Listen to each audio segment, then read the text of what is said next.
स्वामिनीच्या YouTube चॅनलवरून ऐकायला विसरू नका. कथा नवरात्रीची. घटस्थापनेपासून विजयादशमीपर्यंत दररोज देवीच्या विविध रूपांचं, सामर्थ्याचं आणि पराक्रमाचं दर्शन घडवणारी कथामाला. कथा नवरात्रीची आता स्वामिनीच्या YouTube चॅनलवर. मानवी जीवनात, समाजात स्वास्थ्य व आनंद नांदावा, नवीन पिढीला हा सांस्कृतिक वारसा समजावा म्हणून ही मालिका सादर करीत आहोत. याद्वारे कुठल्याही अंधश्रद्धेचे अथवा अनिष्ट प्रथेचे आम्ही समर्थन करत नसून कुणाच्याही भावना दुखावण्याचा आमचा हेतू नाही. स्वामिनी, साड्यांची महाराणी. आजच स्वामिनी सारीज पुणे या YouTube, फेसबुक आणि इंस्टाग्राम या सोशल मीडिया प्लॅटफॉर्मला भेट द्या, सबस्क्राईब करा आणि स्वामिनीशी कनेक्ट व्हा. स्वामिनी, विझिलँड बिल्डिंग, कुमठेकर रोड, पुणे. साड्यांची महाराणी स्वामिनी.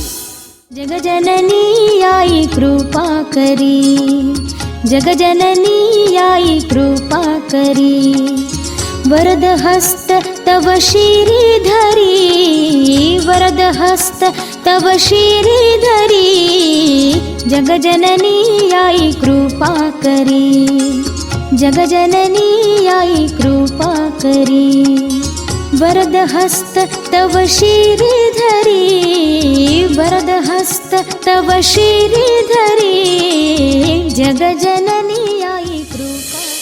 मनू, काल मी तुला मधु कैटभाची कथा सांगितली हां. आणि आज कथा सांगणार आहे ती महिषासुराची. महिषासूर हा एक बलवान, शक्तिवान असा राक्षस होता. त्याचं वैशिष्ट्य म्हणजे त्याला विलक्षण असा एक वर मिळाला होता. राक्षसाला कसा काय वर मिळाला आणि तो दिला तरी कोणी? महिषासुराच्या पराक्रमावर खुश होऊन देवानीच त्याला वर दिला. आणि तो वर असा होता की त्याला या त्रैलोक्यातील कुठल्याही नराकडून अथवा पशुकडून मरण येणार नाही. या वरप्राप्तीमुळे तो उन्मत्त आणि उद्दाम झाला होता. स्वतःच्याच कैफात त्यानं इंद्राशी युद्धाचा निर्णय घेतला. त्याच्या सामर्थ्यवान राक्षस सैन्यानं चक्क देवांचा पराभव केला आणि सर्व देवांना जिंकून त्यानं इंद्राच्या सिंहासनावर कब्जा मिळवला. सगळेजण ब्रह्मदेवांना पुढं करून शंकर आणि विष्णूपाशी गेले. तेव्हा ब्रह्मदेव म्हणाले, हे भगवन, आपल्या सहनशक्तीची परिसीमाही आता उलटलेली आहे. सर्व स्वर्गलोकात असंतोष पसरत आहे. देवांना त्या क्रूर कर्म्याने नकोसे करून टाकले आहे. यावर काहीच उपाय नाही का? ब्रह्मदेवाच्या या बोलण्यानं आधीच संतप्त असलेले शंकर आणि विष्णू अधिकच उद्विग्न झाले. त्या त्रिमूर्तींच्या चेहऱ्यावर संतापाची लाली स्पष्ट दिसू लागली आणि शंकर कडाडले. बस, आता यापुढे त्या महिषासुराचा हैदोस थांबला पाहिजे. ज्या देवांनी दिलेल्या वरामुळे हा उन्मत्त झाला आहे, त्याच देवांच्या शक्तीमुळे त्याचं भस्म होईल. महिषासुरा, हा विष्णुदेव तुला आव्हान देतो की तुझ्या अंतासाठी आता सज्ज राहा. तुझी अखेर आता समीप आलेली आहे. पण आजी, या देवांच्या वरामुळे ते त्याला मारणार तरी कसे? म्हणजे हे सगळे पुरुष आणि पुरुषांकडून त्याचा वध होणार नाही. म्हणून तर त्यांनी एका प्रचंड शक्तीची निर्मिती केली. रागानं लालबुंद झालेल्या या तिघांच्या मुखातून विलक्षण, दैदिप्यमान असं तेज बाहेर आलं. तिथं जमलेल्या सर्वांच्या चेहऱ्यातून अशी तेज निघाली आणि ती सर्व एकरूप झाली. चेहऱ्यावरचं तेज बाहेर आलं आणि त्यातून महिषासुराचा वध झाला. अगं ऐक तरी, या तेजाचा प्रखर असा एक राशी बनला आणि जणू सर्व दिशांना आग लागलीये असा भास झाला. ही सर्व निरुपमय तेज एकत्र होऊन त्यांची एक स्त्री बनली.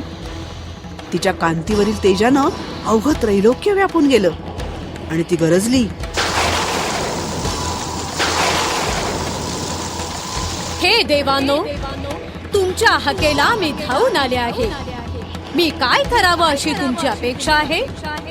हे देवते, तूच आम्हाला वाचवू शकतेस. तुझ्या अफाट शक्तीला आम्ही वंदन करतो.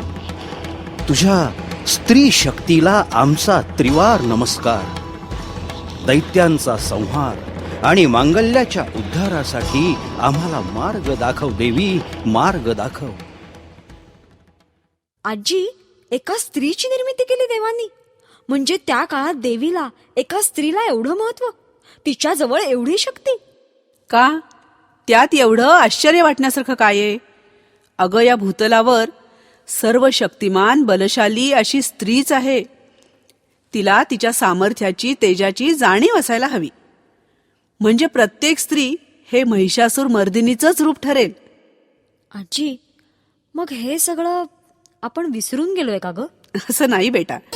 स्त्री सामर्थ्य आणि शक्ती यांचा वापर झाला म्हणून तर अवघा संसार फुललेला दिसतोय. आता या कथेतच बघ ना, हं.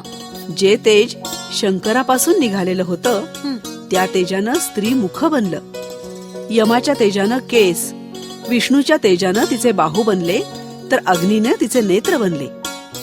असंच प्रत्येक देवाच्या तेजानं एक एक अवयव बनून ती शिवा म्हणजे मंगल करणारी देवी अशी उत्पन्न झाली. ततः समस्त देवानां तेजो राशि समुद्भवां तां विलोक्य मुदं प्रापुरभरा महिषार्दिताः. म्हणजे या तेजोमय देवीला पाहून महिषासुरामुळे त्रासलेले देव आनंदित झाले. मग मग काय केलं या देवीनं? देवीचा जन्म झाल्यावर देवांनी तिला शस्त्रसज्ज केलं. शंकरानं तिला शूल दिला, तर विष्णूनं चक्र, हं. वरुणानं शंख दिला, तर अग्नीनं शक्ती, वायूनं धनुष्य बाणांनी भरलेला भाता, तर देवेंद्रानं वज्र दिलं, ब्रह्मदेवानं कमंडलू दिले. इतकंच नाही तर अलंकारांनीही सजवलं. आजी, काय तेजस्वी दिसत असेल ना देवी. पण मग ते अलंकार कोणते होते? अगं, प्रजापतीनं रुद्राक्षांची माला दिली, हं. सूर्यदेवानं तिच्या शरीरावरील प्रत्येक केसांच्या छिद्रात किरणं दिली, क्षीरसागरानं दैदिप्यमान चूडामणी, कुंडल, कंकण, वाकी, वेळा सर्व अलंकार दिले. सुंदर तोरड्या, कंठीहार, रत्नजडित अंगठ्या आणि कधीही जीर्ण न होणारी 2 वस्त्र दिली. विश्वकर्म्यानं अभेद्याचा परशु आणि चिलखत दिलं. हिमालयानं सिंह आणि कुबेरानं कधीही रिकामं न होणारं मद्याचं भांड दिलं. शेषानं नागहार दिला. सर्वांनीच तिचा सन्मान केला. मग युद्धाला सुरुवात झाली का ग? नाही, आता देवी सज्ज झाली होती. हं. तेव्हा ती वारंवार अट्टहासयुक्त गर्जना करू लागली. हं. तिच्या घनघोर आवाजानं सर्व आसमंत भरून गेले. पृथ्वी कंपित झाली आणि पर्वत डळमळू लागले. हे बघून देवशत्रू राक्षसही शस्त्रास्त्रासह युद्धाला सज्ज झाले. मला तर ऐकताना सुद्धा भीती वाटतेय. अशीच अवस्था सगळ्यांची झाली होती. महिषासूर तर या वार्तेनं खोळून उठला. इंद्रदेवानं देवीसमोर आवाहन केलं.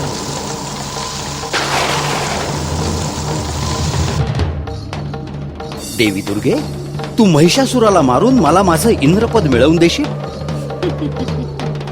इंद्रदेवा, त्या आसुराला मी मारायचं आणि तू राज्य करायचंस हे मला मान्य नाही.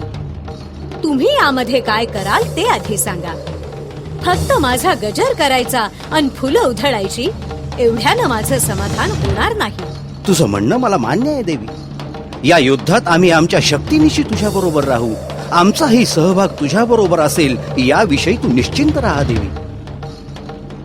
असं ऐकताच देवीनं प्रसन्न हास्य केलं आणि युद्धाचा पुकारा केला.